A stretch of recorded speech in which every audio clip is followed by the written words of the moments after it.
Kalau di dunia profesional, gajinya itu setiap hari, setiap bulan bisa saya pastikan. Jadi ibarat kata itu orang itu ngomongnya gini, kalau kita itu jadi pekerja itu sebelum Tuhan itu ada perusahaan. Jadi ada perusahaan yang membuat tameng gitu ya, sehingga ya aman kita itu. Setiap bulan pasti saya akan dapat gaji. Nah, di sisi lain di entrepreneur kita ini langsung berhadapan dengan Tuhan. Ya harus lebih tawakal gitu. Nah itu.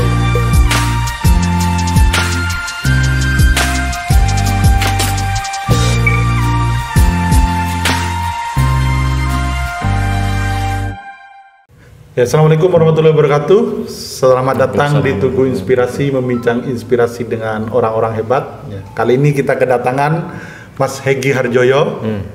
Beliau adalah entrepreneur muda, dan uniknya beliau ini dulu adalah pejabat atau profesional di Philip Morris, perusahaan multinasional. Philip Morris dan Sampurna lah, orang banyak tahunya Sampurna. Siap.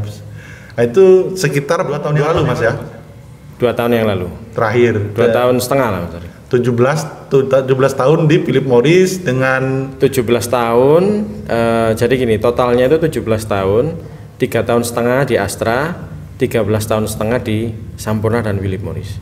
Dengan gaji terakhir puluhan sampai ratusan juta. Nah itu kan masa lalu Mas. Kita pengen lebih membincang masa depan kaitannya dengan masa lalu. Siap. Nah ini Mas Hegi, ini kan Mas Hegi kan karyawan profesional, gajinya udah sangat mapan.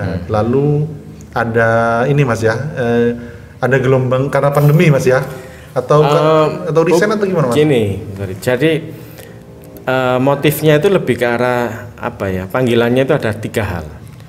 Satu itu ketika saya di Astra itu kan asuransi, perusahaan asuransi, waktu itu belum ada syariah, jadi lebih ke arah panggilan hati, bener enggak ini saya harus kerja di sini gitu kan. Akhirnya saya berusaha pindah dari asuransi itu, karena asuransi itu kan apalagi masih konvensional kan, hukumnya kan enggak syar'i kan. Itu yang membuat hati saya itu tergerak, saya harus segera meninggalkan perusahaan ini. Masuklah ke Sampurna. Nah, Sampurna itu kalau dihukumi kan namanya rokok kan ada juga beberapa pendapat itu. Ada yang ngomong haram, ada yang ngomong makruh gitu kan. Ya tapi masih oke lah. Nah, karena saya itu mengikuti apa itu pendapat yang makruh. Ya, bayangkan dari yang haram kemudian makruh. Nah, sekarang saya ini berharap mendapatkan sesuatu yang halalan thayyibah yang ingin saya cari itu. Jadi ada panggilan hati itu juga, Mas. Nah, di Sampurna itu selain itu juga ada faktor resiko yang harus saya kelola. Karena perusahaan ini adalah perusahaan asing, karena sudah dibeli oleh Philip Morris, di mana kalau perusahaan asing itu apa ya, sedikit memang ya, karena memang dia harus berbicara capital gitu kan ya. Ya kalau ada opsi apa efisiensi dan sebagainya itu, karyawan itu juga jadi salah satu skenario. Nah kalau saya di perusahaan ini yang suatu saat nanti saya juga bisa jadi tidak dalam perahu yang sama, apalagi kalau usia saya sudah mulai senja kan malah bahaya. Walaupun mereka itu ini ya apa itu istilahnya legal, dia bisa membayar di atas undang-undang kan. Tapi kan bagi saya kan resiko itu ada, sehingga saya harus mengelola resiko ini atas dasar panggilan hati itu tadi, sama mengelola resiko. Alangkah lebih baik saya itu harus meniti apa itu ya, karir saya sendiri gitu, dibandingkan saya harus ikut orang lain yang saya suatu saat bisa jadi tidak di dalam perahu yang sama. Nah itu berarti terakhir itu karena resign atau karena pengurangan Mas, atau gimana Mas? Triggernya pengurangan. Butuh berapa, lupa saya itu jumlahnya berapa. Tapi bedanya waktu itu perusahaan itu memberikan opsi kepada seluruh karyawan, siapa yang mau volunteer akan saya kasih. Lah atas dasar saya ini harus mulai menata masa depan saya sendiri, ya tidak bergantung orang lain, saya mengajukan. Oh gitu. Siap. Mengajukan dalam program efisiensi ini. Oke. Nah ini Mas, apa itu kan bekerja di perusahaan sangat besar, perusahaan global. Dan apa itu sekarang merintis usaha ada 3 ya kalau saya lihat. Ya ada 3. Ada 3 lini bisnis.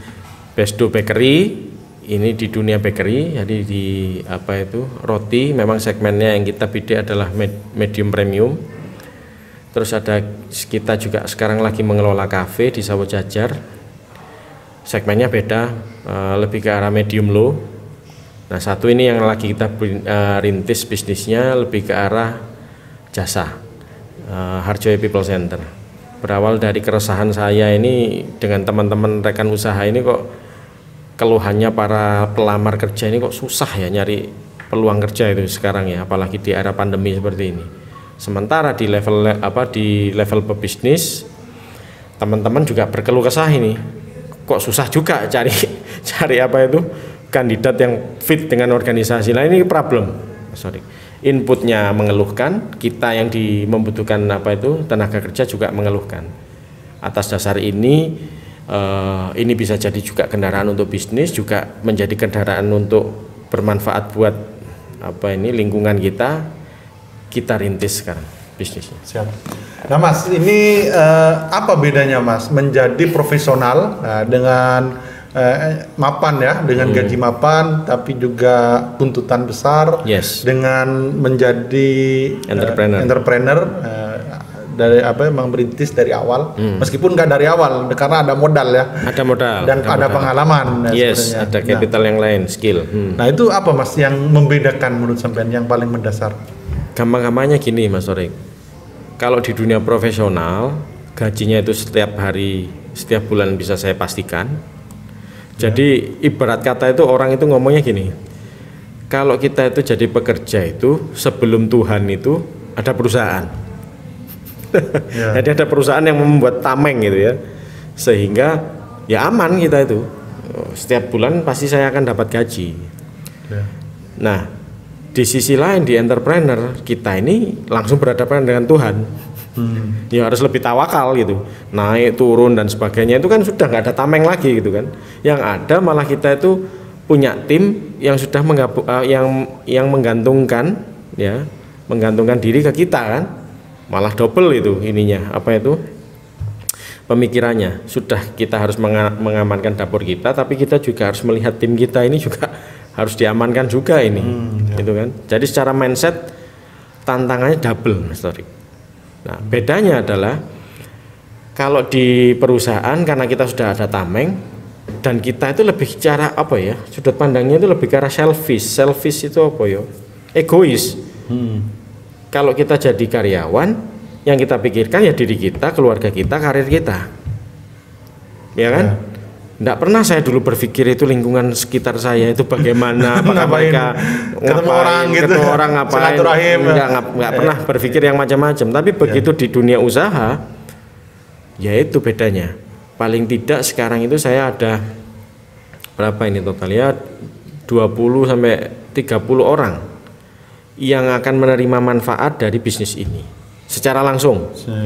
Tapi yang lain-lain kan banyak Mas Torik, yang misalnya yang dapat iuran sampah, iuran keamanan, terus kemudian dari berapa driver-driver ojol yang akan terlibat dalam bisnis ini kan yang akan menerima manfaat dari bisnis kita. Nah sehingga dengan entrepreneur itu ya benar deg-degannya itu jauh luar biasa, tapi manfaatnya untuk lingkungan sekitar juga luar biasa kalau kita mau hitung-hitung gitu ya. Bedanya kan di situ akhirnya. Yang dulunya karyawan mikir diri sendiri, keluarga, di sini mikirnya sudah lebih besar lagi. Jadi secara mindset Mas ya, secara pikiran, terus ini kan Mas Hegi kan 17 tahun dengan rutinitas yang ya itu aja. Maksudnya ya teratur lah, teratur gajian, liburan, terus sangat sejahtera gitu. Dan ini Mas, lalu ke dunia usaha. Nah, apa yang Mas Hegi lakukan waktu itu awalnya gitu kira-kira untuk mengubah mindset itu Mas? Perjalanan ini nggak mudah. Artinya saya harus membangun mindset itu karena perahu ini kan tidak diisi oleh saya aja. Ada istri, ada mertua, ada orang tua saya, ada anak-anak saya gitu kan. Diskusi ini, mindset ini sudah mulai kita bangun itu sejak 2 tahun sebelum saya resign. Nah, karena ini perahu kan nggak diisi oleh satu orang. Oh iya, siap. Istri pun juga harus punya mindset yang sama. Kalau mindsetnya beda, malah justru dalam satu perahu ini malah bahaya kan. 2 tahun itu kita sudah hembuskan diskusi ini. Ayo coba kita ngelola resiko hari ini. Kalau kita itu ikut orang, terus kemudian kita harus, apalagi perusahaan ini yang efisiensi dan sebagainya itu nomor 1 gitu kan. Terus nanti misalnya kita umur 45, 47 tiba-tiba tidak dalam perahu ini, terus kita mau ngapain di usia yang seperti itu. Nah sekarang apakah kita harus merintis bisnis kita sendiri walaupun dari kecil, tapi paling enggak resiko itu kita kelola sendiri gitu. Kita nggak bergantung dengan orang lain juga. Nah akhirnya 2 tahun itu panas itu. Kita juga diskusi sama mertua, diskusi sama orang tua, sampai akhirnya pada suatu titik masuk akal anak ini pemikirannya. Artinya walaupun kecil, kita ini mengelola resiko kita sendiri, ya kan? Oh, maksudnya risiko yang tidak kalau ikut orang, maksudnya risikonya itu yang mengelola atasan gitu kan? Iya, siap. Iya kan? Dan suatu saat kapanpun perusahaan tidak berkenan dengan kita kan bisa aja mengeluarkan. Iya. Nah, akhirnya kita ya sudah, walaupun dari kecil, tapi kita mengelola risiko kita sendiri. Oke. Nah terus setelah itu apa Mas? Kan katanya ke Malang. Dulu Mas Hegi kayaknya ini sangat aktif silaturahim gitu, kunjungan. Nah, sekarang berkurang drastis. Gimana Mas? Bayangan saya gini Mas Torik. Di dunia profesional relasi saya ya memang orang-orang profesional. Satu kantor, nggak harus satu kantor dengan komunitas-komunitas yang lain, tapi kan komunitas profesional. Sementara di dunia bisnis profil relasinya kan berbeda. Nah waktu itu saya nggak mikir muluk-muluk kok. 6 bulan sebelum saya resign itu saya sudah menyiapkan bisnis yang mau saya kendarai ini apa. Paling nggak 6 bulan itu sudah saya siapkan, packaging, produk dan sebagainya sudah ada, kita siapkan. Jadi begitu hari H kita tanda tangan itu, lahirlah Besto Bakery itu. Jadi kendaraan bisnisnya sudah ada. Nah bagi saya waktu itu mindsetnya adalah nggak nunggu sukses dulu, kan berat Mas. Sukses itu apa parameternya kan nggak jelas juga. Paling nggak itu begitu saya tanda tangan hari itu, saya tahu apa yang saya harus lakukan. Itu dulu. Nah begitu ada kendaraan bisnis, bakery itu lahirlah waktu saya tanda tangan itu. Saya nggak mikir macam-macam Mas, saya harus sukses, omset saya harus sebagainya. Itu nggak ada target lah. Nggak ada target. Nah, pokoknya nanti ngalir aja. Karena saya paham betul bahwa saya harus belajar di dunia ini yang saya nggak tahu. Ini kan hutan belantara bagi saya. Tapi nggak tahu ini wangsit atau ilham dari mana. Saya itu menciptakan sebuah target yang simpel, yang sederhana. Karena saya butuh relasi, saya harus ketemu 1 orang baru dalam hidup saya setiap hari. Nah itu saya jalani itu. Kadang saya bisa ketemu orang baru 1, bisa langsung 3, bisa langsung 5. Ya, kan Mas Torik kan ngomong dulu kan sergep itu, rajin banget silaturahim. Sekarang kan agak kendor. Yes, memang berbeda. Dulu saya ketemu banyak orang Mas Torik. Saya ketemu wakil rektor, saya ketemu pejabat publik yang saya juga nggak tahu harus ngomong apa.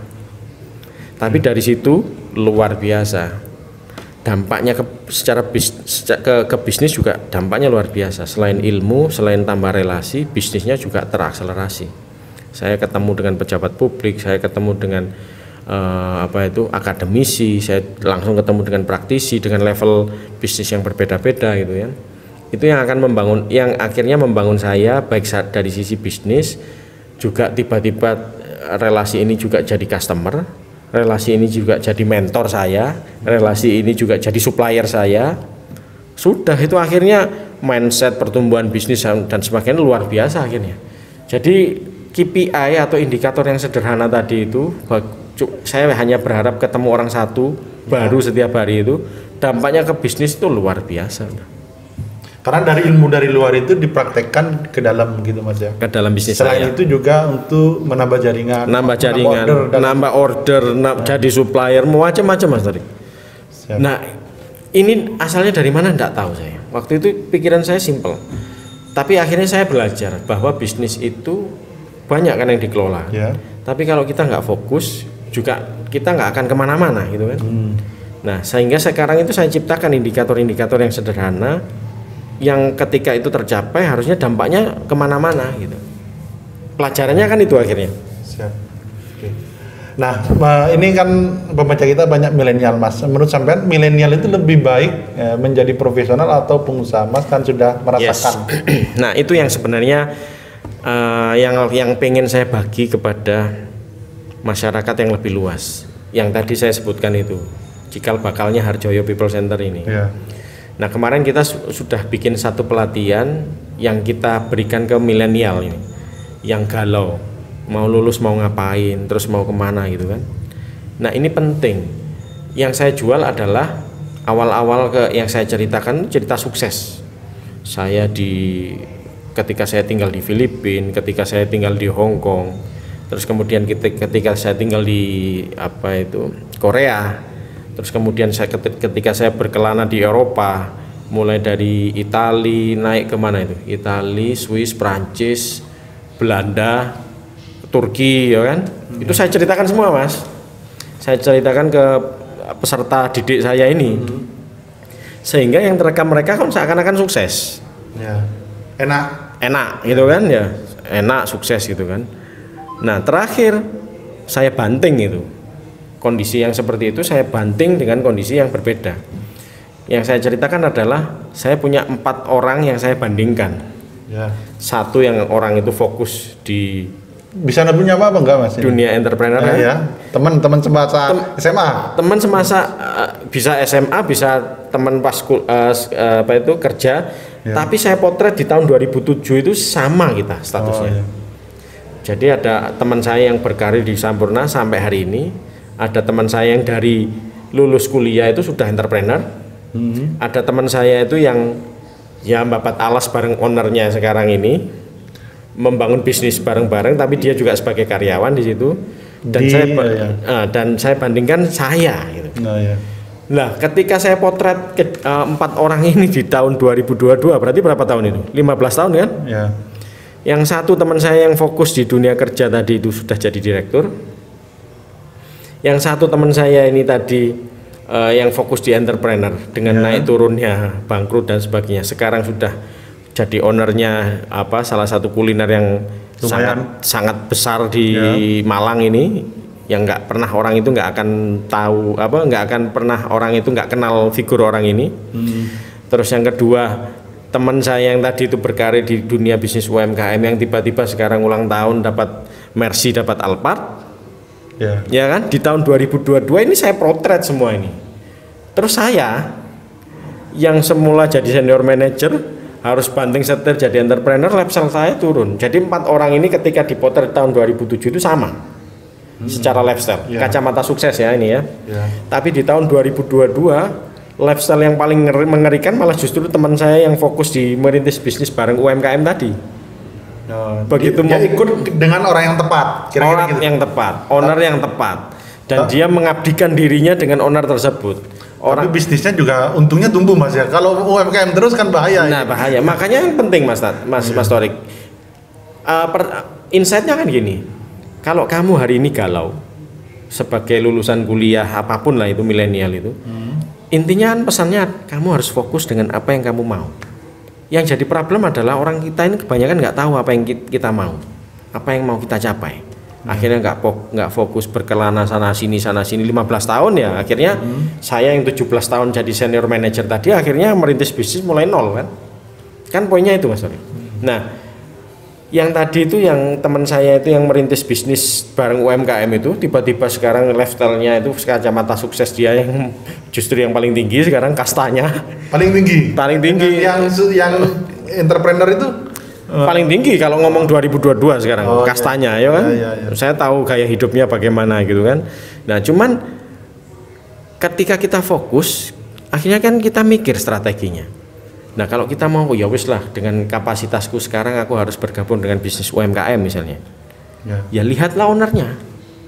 Owner ini kira-kira ini bisa membawa perusahaan ini akan lebih baik enggak? Owner apa industrinya Mas kira-kira? Owner Mas. Siap. Kalau ngomong bisnis ya owner yang, kalau kita ngomong merintis ya ownernya yang dilihat sekarang. Foundernya lah.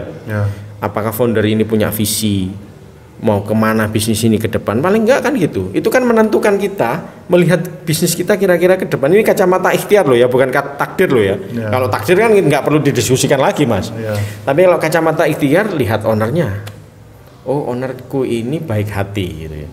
Aku tahu orang ini tidak akan lupa dengan perjuangan kita nanti suatu saat. Kan dilihat ownernya mas. Oh, owner ini punya visi ke depan.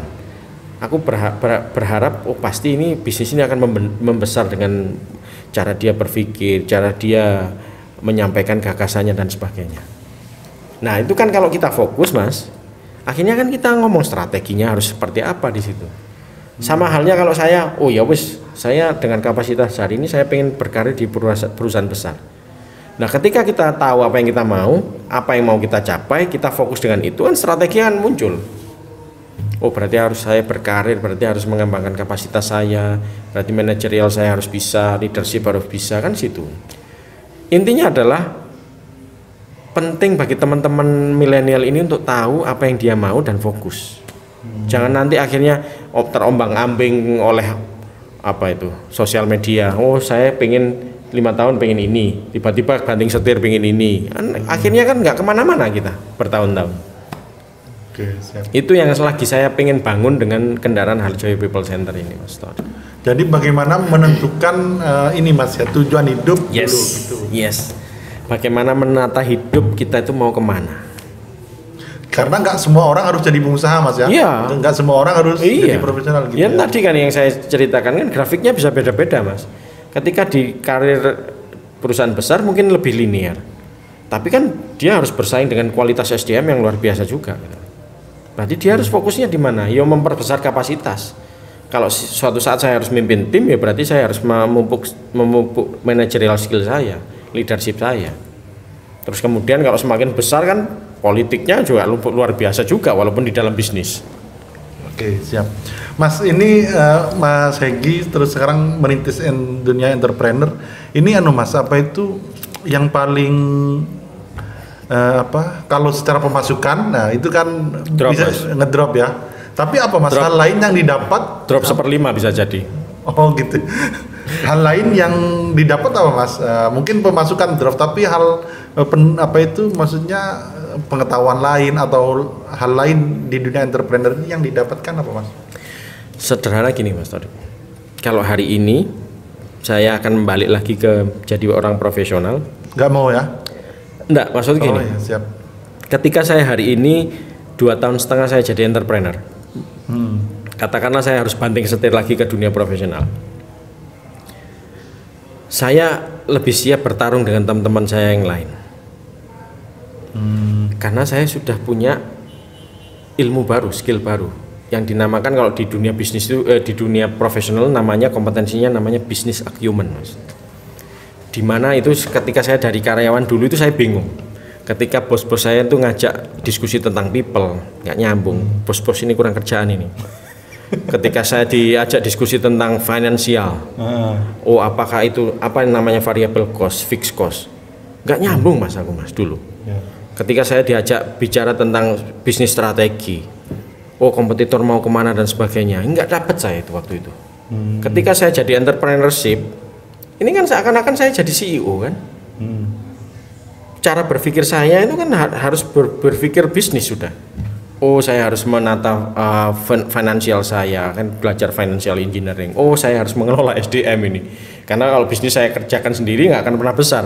Saya harus menata tim, harus memperkuat tim. Ya, nggak pernah terpikir dulu. Terus kemudian saya harus, bisnis strategi, kompetitor kita sekarang kemana, kita harus ngapain itu. Gampang-gampangnya gitu Mas Torik. Ketika saya harus banting setir ke profesional, saya punya skill ini dibandingkan teman-teman saya yang lain. Iya toh? Iya. Nah, tapi kata Dale Carnegie Mas, kalau berbisnis mau disuruh ke profesional nggak akan mau Mas. Nggak akan mau. Nah itu kan jadi, itu kan berarti kan lebih dari sudut pandang toh Mas Torik. Ya. Lah artinya gini, ketika pertanyaan tadi, Mas apa sih yang didapat dari dunia entrepreneur ini tadi? Ya itu tadi Mas. Secara simpel, ketika saya balik lagi ke lingkungan teman-teman saya sudah punya perspektif itu dibandingkan teman-teman saya yang punya jalurnya cuma di dunia karyawan itu tadi. Nah balik lagi ke entrepreneur, ya itu tadi Mas yang saya dapatkan di dunia entrepreneur dibandingkan dunia profesional. Kacamata saya itu jadi luas. Saya yang harus membangun network saya sendiri. Saya yang harus membangun tim saya sendiri. Saya yang harus mengelola laporan keuangan saya sendiri. Saya harus menata bisnis strategi. Itu kan ilmu semua itu, Mas. Yang mungkin kalau di profesional itu linear kan. Nah kalau begitu di entrepreneur kan eksponensial ini kan. Oh ini harus saya pelajari dalam satu waktu dan saya harus fit dengan bisnis ini dengan waktu yang cepat gitu. Kalau enggak ya segini-gini aja bisnis itu. Oke. Nah ini Mas, ini kan kelebihannya daripada entrepreneur pemula kayak saya ini kan pernah bekerja di sebuah kapal yang besar. Yes. Itu apa Mas pelajaran yang bisa dipetik dari mereka untuk membesarkan bisnis Mas Hegi dan bisnis teman-teman yang lain? Gini Mas Torik, kita ini sama dalam arti gini. Saya tidak pernah punya pengalaman merintis bisnis mulai nol menjadi korporasi. Karena tantangannya berbeda. Ketika saya di profesional, saya sudah dengan sumber daya atau resource yang luar biasa. Dengan SDM kualitasnya yang seperti itu, dengan manajemen platformnya yang seperti itu, ya kan? Nah sementara teman-teman yang di UMKM ini kan nggak punya perspektif itu sama sekali. Tapi teman-teman itu tahu bagaimana itu membesarkan bisnis. Nah bedanya di situ Mas Torik. Kalau saya ini sudah terbiasa dengan lingkungan kapal besar, tapi kapal saya yang saya nakodai hari ini kan kapal kecil. Nah tantangan saya adalah bagaimana kapal kecil ini membesar sehingga skill saya ini bisa langsung masuk semua kan gitu kan. Ya. Sementara teman-teman yang di UMKM sudah tahu bagaimana secara mentality, secara mindset itu sudah terbangun dari awal namanya merintis bisnis. Tapi kan nggak punya perspektif kapal besar. Nah ini bedanya kan di situ aja sebenarnya. Nah tantangan saya ketika kapal ini saya buat besar, saya jauh lebih siap dibandingkan teman-teman saya yang lain. Karena ilmunya, skillnya saya sudah punya. Tapi apakah mentality, mindset, apakah dari awal saya sudah punya? Enggak. Justru teman-teman UMKM ini yang lebih siap dibandingkan saya secara mental, secara mindset. Oke. Gitu. Oke Mas, kita berpindah ke lini usaha sekarang. Bestdog, terus Bumi Cafe, kita sering rapat di sana juga. Nah itu kenapa Mas yang dipilih itu roti sama kopi dan pengembangan manusia itu Mas? Gini, ini di luar dari modal Mas ya. Modal kan itu sudah tahu lah Mas Torik, saya punya beberapa modal yang dari Sampurna yang saya bawa untuk membesarkan bisnis ini. Nah, drivernya itu lebih ke arah, kalau ngomong roti itu lebih ke arah passion. Karena saya waktu tinggal di Filipina, kita ini pencinta roti lah tepatnya. Keluarga ini pencinta roti. Saya tahu betul di Filipina roti paling enak apa, dan saya langganan. Di Hong Kong apa, mereknya saya bisa ingat sampai hari ini. Di Korea apa. Nah saya itu pencinta roti. Dan qadarullah kita itu punya teman, ketika kita balik ke Indonesia, punya teman yang bisnis roti dan kita itu pelanggannya dia. Lidah kita itu cocok dengan roti itu. Nah suatu hari teman saya itu memutuskan, aku nggak pengen bisnis roti lagi, ribet. Aku pengen beralih ke bisnis fashion. Wah ini sudah ketagihan, terus dia memutuskan berhenti kan susah.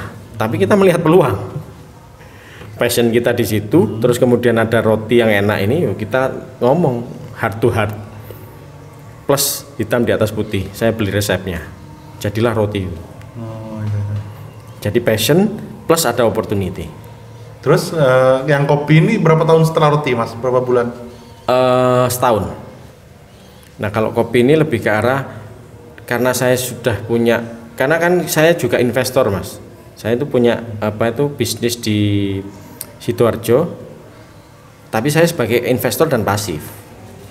Lah begitu melihat kok sawah jajar ini kan marketnya kok mirip-mirip dengan situ ya, dari sisi traffic, dari sisi segmen dan sebagainya, kita buka lah itu.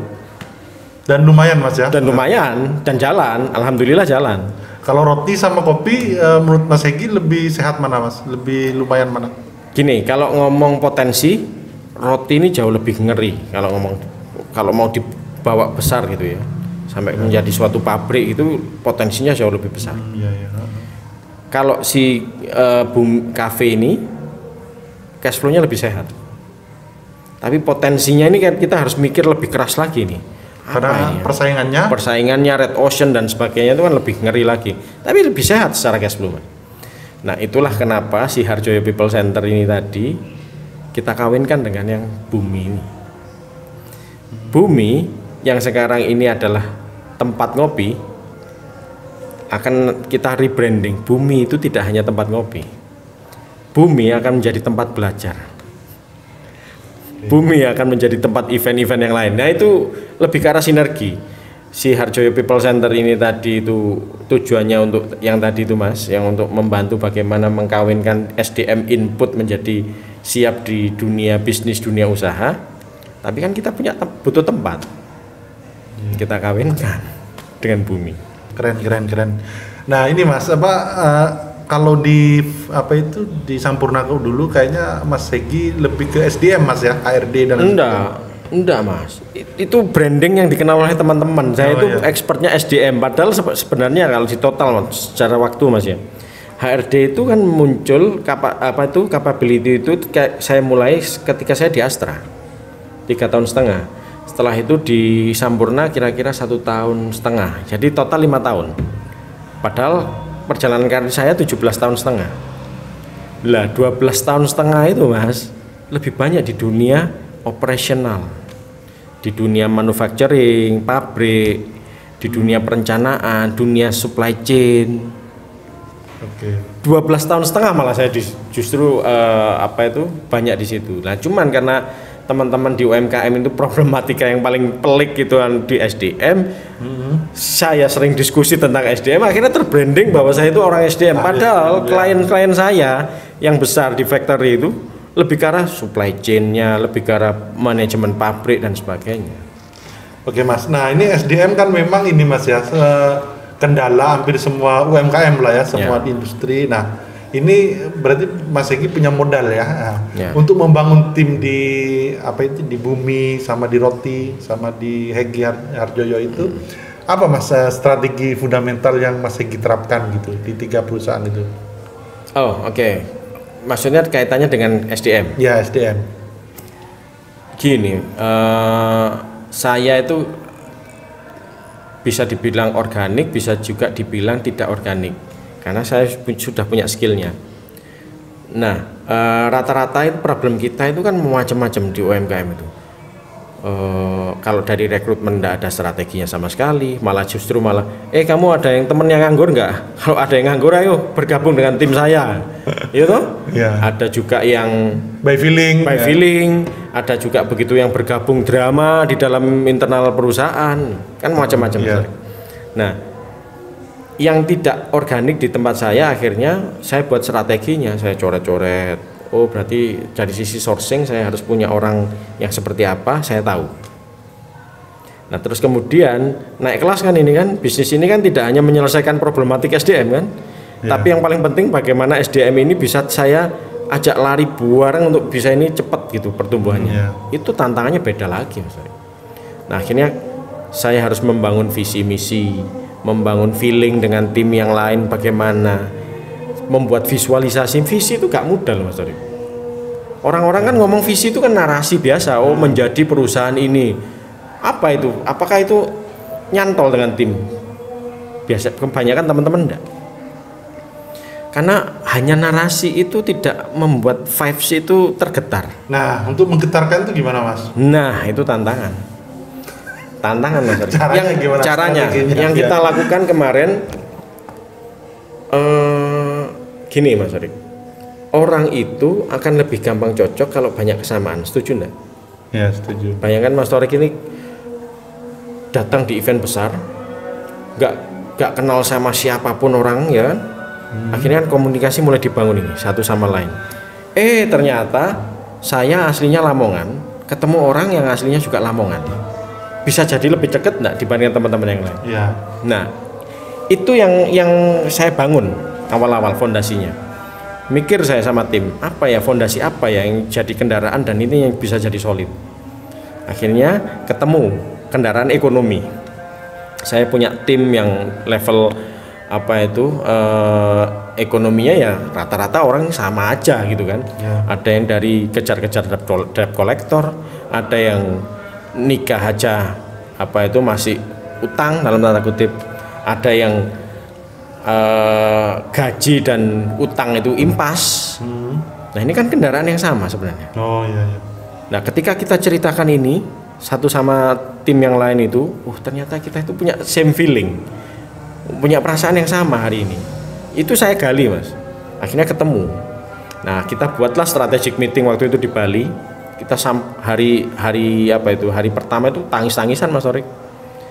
Di titik yang paling bawah setiap orang itu cerita, wah nangis, emosional banget itu. Dan di suatu saat emosional itu sudah bonding, kita itu punya feeling yang sama hari ini, baru ngomong mimpi. Mimpinya juga harus diketarkan. Mimpi visi kita mau menjadi perusahaan besar ini sudah, yang sudah emosional tadi jadi logika aja akhirnya, jadi permukaan lagi gitu kan. Nah, yang saya jual adalah visualisasinya mas Adik. Oke, bisnis kita harus menjadi besar 5 tahun ke depan. Saya buat visualisasinya. Besar itu apa? Kan orang nggak nyantol kan? Besar gitu. Caranya gimana? Macam-macam akhirnya kan? Yang saya lakukan adalah, guys, besar itu gimana? Roti. Bagaimana roti ini bisa menjadi pabrik? Clear nggak? Besar itu pabrik. Iya kan? Orang itu bisa memvisualisasi sudah. Besar itu harus pabrik. Nah, visi itu harus tervisualisasi juga. Terus kemudian kita punya Harjoyo People Center hari ini. Besarnya gimana nanti? Kita harus punya bisnis besar jadi institusi pendidikan. Clear nggak? Kampus. Tervisualisasi akhirnya anak itu mulai relate gitu loh. Kesana ternyata bapak ini mimpinya. Dan itu saya jual ke tim. Tim hari ini saya nggak bangga dengan gaji kalian. Saya juga terenyuh dengan gaji kalian sendiri. Bukan saya bangga loh, gaji kalian kecil itu. Setelah nangis kan, kita nangis bareng-bareng kan. Saya jual mimpi ini Mas Torik. Ini mimpi saya. Mimpi kamu beli nggak? Jadi mimpi semua orang, bukan hanya mimpi Hegi. Yes. Ya, mimpi tim. Dan mimpi ini kan jadi vibes kan, jadi ada emosionalnya kan. Kalau mau, ayo bareng-bareng. Kalau mau ada diskusi monggo. Saya mimpi saya kan. Tapi alhamdulillah hari itu kita itu solid. Ini adalah mimpi kita. Mimpi kita bersama. Hari ini bagaimana kita bisa lebih sejahtera. Itu. Baru hari kedua ngomong yang teknis, Mas. Ayo apa caranya wis supaya nanti suatu saat kita jadi pabrik. Gimana caranya? Mikir kan? Beda sudah, Mas, interaksinya itu. Ya, memvisualisasikan. Menarik itu Mas ya. Menarik. Dan akhirnya hari kedua itu ide-ide itu malah justru lebih banyak bukan dari saya, dari teman-teman semua. Kalau memvisualisasikan ini Mas ya, mencontoh perusahaan lain ya, besar itu misal media ya, kayak Kompas Gramedia gitu, nggak masalah ya? Nggak masalah. Nah, kita sebut merek nggak apa-apa ya? Nggak apa-apa ya. Yang Harjoyo People Center itu tadi, saya sebut merek Mas. Ya. Apa contohnya Harjoyo People Center itu? LP3I, awareness. Aku pengen ke sana, tapi apakah aku pengen seperti itu? Enggak. Karena mungkin dari teman-teman yang biasa di dunia pendidikan ini hanya ngurusi input aja gitu loh, bikin kurikulum dan sebagainya. Yang saya garap enggak cuman input aja, output saya garap Mas. Saya sekarang punya Bumi, saya punya Besdo Bakery, saya menangani beberapa klien di dunia SDM juga, karena pain point-nya mereka kan di SDM. Iya toh? Lah, saya tidak hanya menjual kampus aja, tapi kampus ini yang sudah terkoneksi dengan jaringan usaha. Dan saya pengennya jaringan usaha ini nanti SDM ini akan jadi nasional. Ya kan, jadi nggak cuman kampus akhirnya kan, jadi penyalur juga. Ya, harus lebih besar ya. Harus lebih besar, nggak cuma sudah terlanjur. Nggak cuma berhenti dari awareness gitu aja. Terus ngapain loh? Ya banyak kan lulusan-lulusan jadi non saya di tempat-tempat lembaga pendidikan yang juga bingung akhirnya mau kemana. Nah kan nggak selesai berarti kan. Nah yang saya garap dua akhirnya. Saya juga menggarap klien-klien saya dari sisi SDM, saya juga menggarap input. Ketika input ini terkelola dengan baik, jaringan saya juga puas dengan kualitas-kualitasnya, kan selesai bisnis itu. Siap. Oke Mas, ini mungkin jadi cerita bisnis model saya. Ya, ini jelang terakhir Mas ya. Ini kita kan tadi soal strategi dan lain sebagainya. Kalau hal ini kan saya lihat Mas Hegi ini kan spiritualis lah. Nah, Amin. Ya. Nah, itu ada dalam rangka ini ya, mencapai mimpi dalam membangun perusahaan itu ada nggak sisi nilai-nilai spiritual yang dibawa di perusahaan gitu? Ya, itu yang jadi mimpi dan juga sebagai dilema, Mas Tori. Ketika awal saya membangun bisnis, saya tanam semua spiritual. Jadinya adalah bukan jadi bisnis. Ya, jadi lost direction akhirnya. Ini perusahaan apa ini? Ini perusahaan apa itu rumah sedekah atau perusahaan bisnis. Jadi bingung. Dan tim saya ini juga belum cukup dewasa untuk melihat ini. Maksudnya kan baik kan? Bagaimana membangun bisnis yang sangat spiritual kan maksudnya baik. Malah justru kontraproduktif. Nah, strategi saya ketika bisnis itu harus spiritual.